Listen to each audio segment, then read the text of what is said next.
Perkenalkan, nama saya Melasari, NIM 859662499.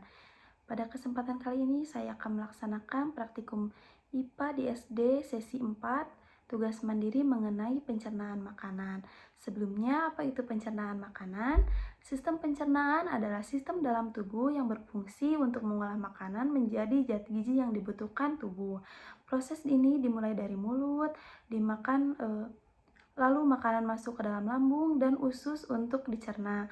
Kemudian, sari-sari diserap tubuh, sedangkan sisanya dibuang menjadi kotoran. Setiap makanan yang dikonsumsi akan melalui proses pencernaan di dalam mulut. Melalui proses ini, energi dan beragam jenis nutrisi penting akan diserap untuk memastikan tubuh dan dapat berfungsi dengan baik. Proses pencernaan makanan melibatkan berbagai organ dalam sistem pencernaan seperti lambung, hati, pankreas, empedu, dan usus. Setiap organ tubuh tersebut memiliki fungsi dan perannya masing-masing dalam proses pencernaan makanan. Proses pencernaan makanan dan penyerapan nutrisi setelah dikunyah dan ditelan, makanan akan dicerna dan diserap nutrisinya, sedangkan sisa-sisa makanan akan dibuang melalui tinja oleh tubuh. Proses pencernaan ini bisa memakan waktu sekitar 24-72 jam. Selain jenis dan jumlah makanan, lama proses pencernaan makanan tergantung pada jenis kelamin, tingkat metabolisme, dan kondisi medis tertentu.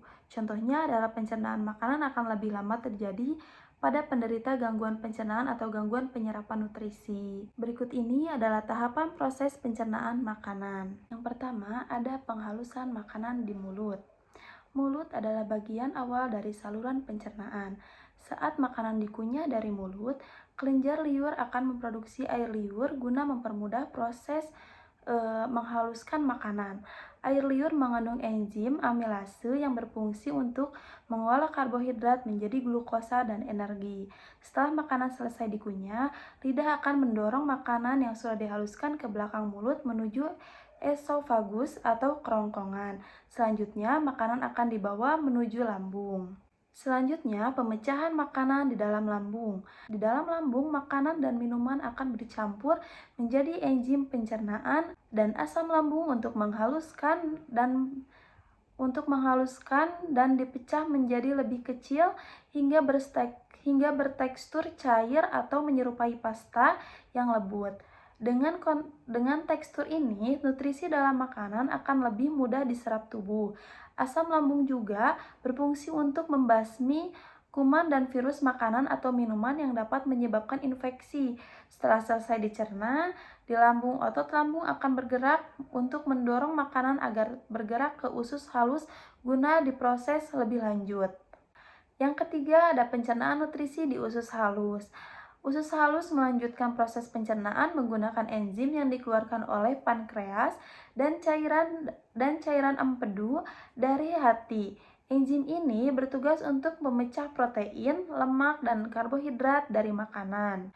Yang keempat, ada penyerapan nutrisi dari usus kecil. Setelah makanan dipecah, dinding usus kecil kemudian menyerap air dan nutrisi dari makanan ke dalam aliran darah. Sementara itu, sisa-sisa makanan yang tidak dicerna atau diserap akan dibawa ke usus besar.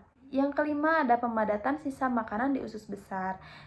Tugas utama usus besar adalah penyerapan air dan nutrisi tersisa dari sisa makanan sehingga menjadi lebih padat dan membentuk tinja.